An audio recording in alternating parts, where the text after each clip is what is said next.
Week 14 of the fantasy football season. Here's a few defense DST units that hopefully can help owners to start this week to make the final playoff push. The first DST, the Philadelphia Eagles. So this Eagle defense, they've been playing on another level over the last few weeks here.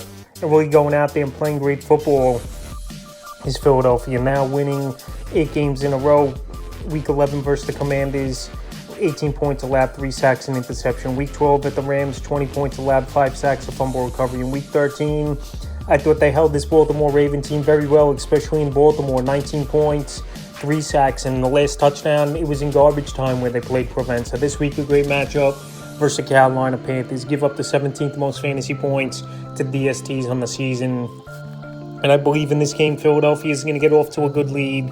And then they're going to have Carolina try to play catch-up, and that's where you can make an offense one-dimensional. I'm sure Carolina will get some garbage time, yards and points towards the end of the game, but I believe Philadelphia, they'll get to Bryce Young early and often. There's not really a big threat at the wide receiver position. I know they got Adam Thielen, they got Xavier Legette, Jalen Coker, if he's back in this ball game. I still don't believe that's going to be enough for this ball game to be competitive, and I think Philadelphia, they'll create some turnovers, get a few sacks.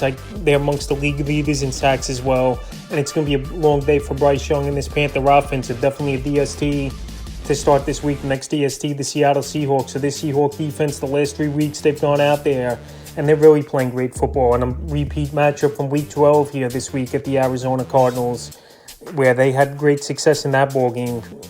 Week 11 at San Francisco, 17 points allowed, 2 sacks, an INT. Week 12 versus Arizona, 6 points allowed, 5 sacks, a pick 6.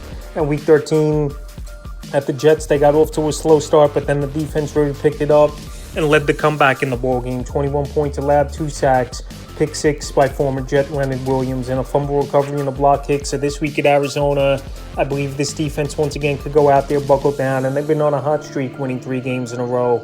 And it starts with the defense, and this offense we know is dynamic, obviously, with DK Metcalf, Jackson Smith in the jib with Kenneth Walker, but the defense is going out there, they're making plays, and they've been one of the better pickups over the last few weeks, and definitely a DST.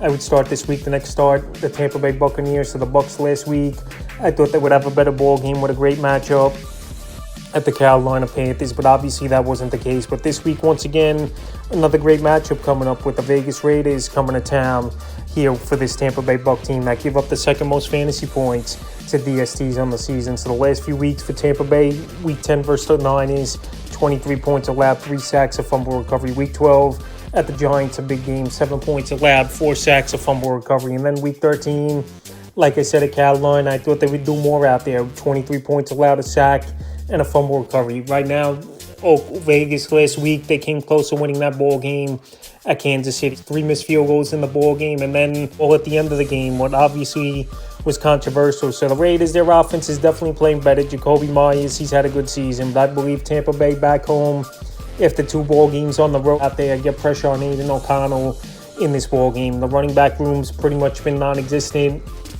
all season long. It doesn't matter if Zamir White or Madison return to this ball game, and I think Tampa Bay could set the tone early in this game with their high-powered offense and have a good ball game defensively.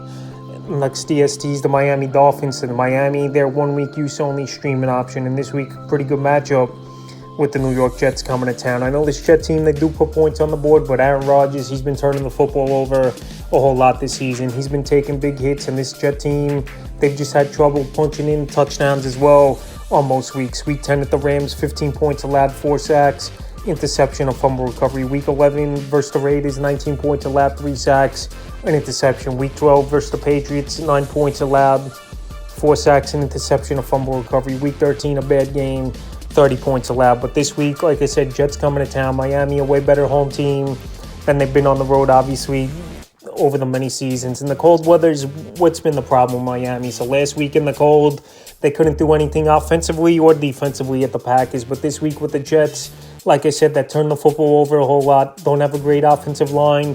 And Aaron Rodgers taking a lot of sacks this season. I think Miami is a streaming option. Could be a good start this week in the 5th and final defense, DST. I have as a start is the Tennessee Titans, so a 1-week use only streaming option. Titans have been getting destroyed all season long in terms of giving up points and losing ball games. 3-9 on the season is this Tennessee Titan team, but this week a good matchup. Jacksonville Jaguars coming to town, give up the 13th most fantasy points to DSTs on the season. And Tennessee, they could get to the quarterback a little. They've created some turnovers this season, and now with Mac Jones in their quarterback, unless somehow Trevor Lawrence recovers and he's back in the starting lineup this week, I think it's going to be a long day for Mac Jones. The running game has been non-existent this season with Travis Etienne and Bigsby in the backfield. And also with Christian Kirk and Gabe Davis out for the season, their receiving room is definitely taking a hit, even though I know they still got the impressive rookie Brian Thomas Jr. and Evan Ingram at tight end. But I believe Tennessee could go out there as a streaming option and put up a decent ball game. In the last couple weeks, Week 11 versus Minnesota, 23 points allowed, 2 sacks, a fumble recovery. Week 12 at Houston, 21 points allowed, 4 sacks, 2 INTs, a safety. And Week 13 at the Commanders, 42 points allowed, 2 sacks, and an INT. So like I said, is a 1-week streaming option where they've been blown out majority of the season. I would put Tennessee in the starting lineup, so that's a few defense DST units. I have the starts for Week 14 of the fantasy football season.